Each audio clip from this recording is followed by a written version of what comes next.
um, तो जनवरी का month था 2021 और 2020 पैंडमिक 21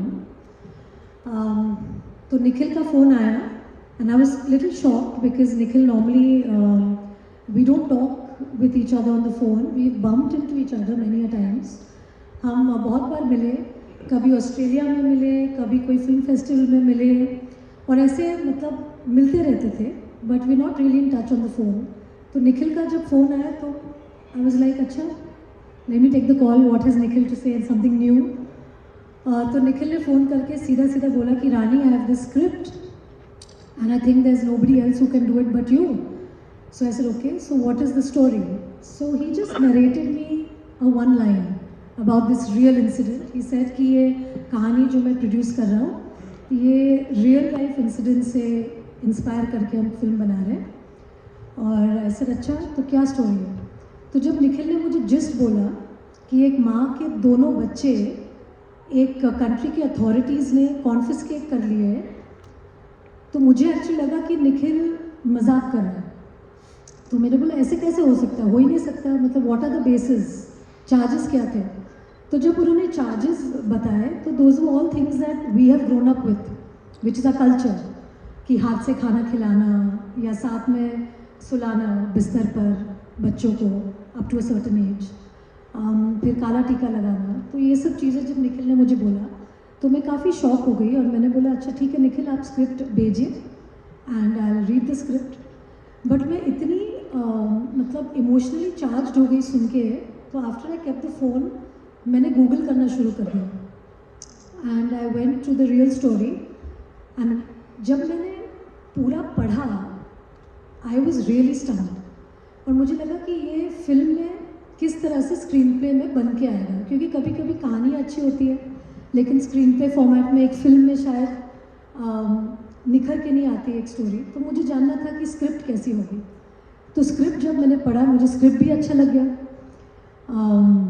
तो मैंने सोचा कि अच्छा ठीक है मैं निखिल को ज़रा सा तोल मोल के देखती हूँ कि वो कितना मुझे चाहता है फिल्म के लिए. तो मैंने निखिल को बोला कि निखिल देखो मेरे साथ काम करना आपको बहुत डिफ़िकल्ट होगा क्योंकि अभी मैं एक माँ हूँ और मैं दूसरे एक्टरों की तरह ज़्यादा घंटे नहीं दे सकती आपको क्योंकि मेरी जो प्रायोरिटी है वो मेरी बच्ची है. तो आप एज अ प्रोड्यूसर आप शायद वो मतलब झेल नहीं पाएंगे जो मेरे खुद के पति झेलते हैं. तो निखिल ने बोला नहीं नहीं जो तुम्हारा टाइम है हम उसी टाइम पे काम करेंगे. ऐसा अच्छा निखिल तो हर चीज़ पे हाँ हाँ बोले जा रहे हैं, मुझे मौका ही नहीं दे रहा है कि मैं ना बोल सकूँ. तो फिर मैंने बोला अच्छा ठीक है पर तुम मुझे मेरे पति की तरह प्यार दे पाओगे. तो निखिल ने बोला मैं तो कुछ कुछ होता के टाइम से प्यार करता हूँ. तो बोले ठीक है तो वो भी ठीक है, तब से भी झेलते ही आ रहे हैं. तो फिर on a more serious note I think Nikhil has always stood for quality like what films that he's produced till now. I think he has a very good reputation in the industry that he takes up films which, you know, make a difference, and he takes films which have a very hard-hitting subject, and he's not like he's quite fearless in terms of being a producer. Sometimes you can get into a lot of trouble working in films that are slightly controversial, but Nikhil I've seen has never shied away from producing films like that. And I knew that technically he's going to be fantastic. So obviously the way he'll make the film will have a certain quality, it will have a taste.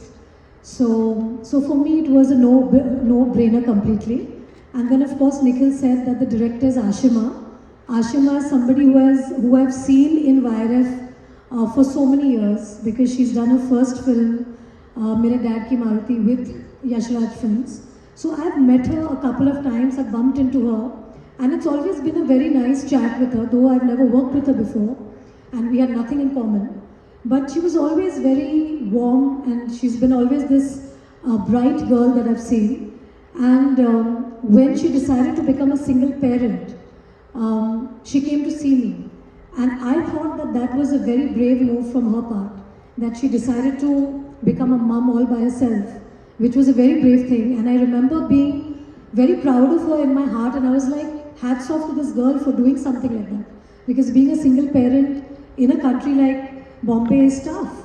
So I already had a lot of respect for her as a mother, as a girl, as a person who's trying to make it on her own in the city.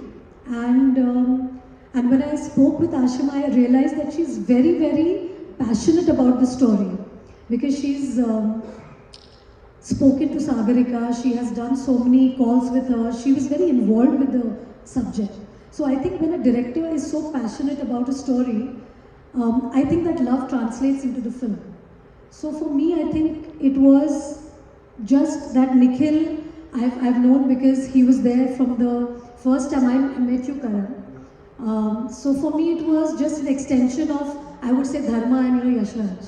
So MA is actually just an extension, and that is what he promised me before I started the film. He says, Rani, I've been under Karan, I've been under Adi, I've worked with them, so you won't feel a difference. And you're right. In fact, Nikhil,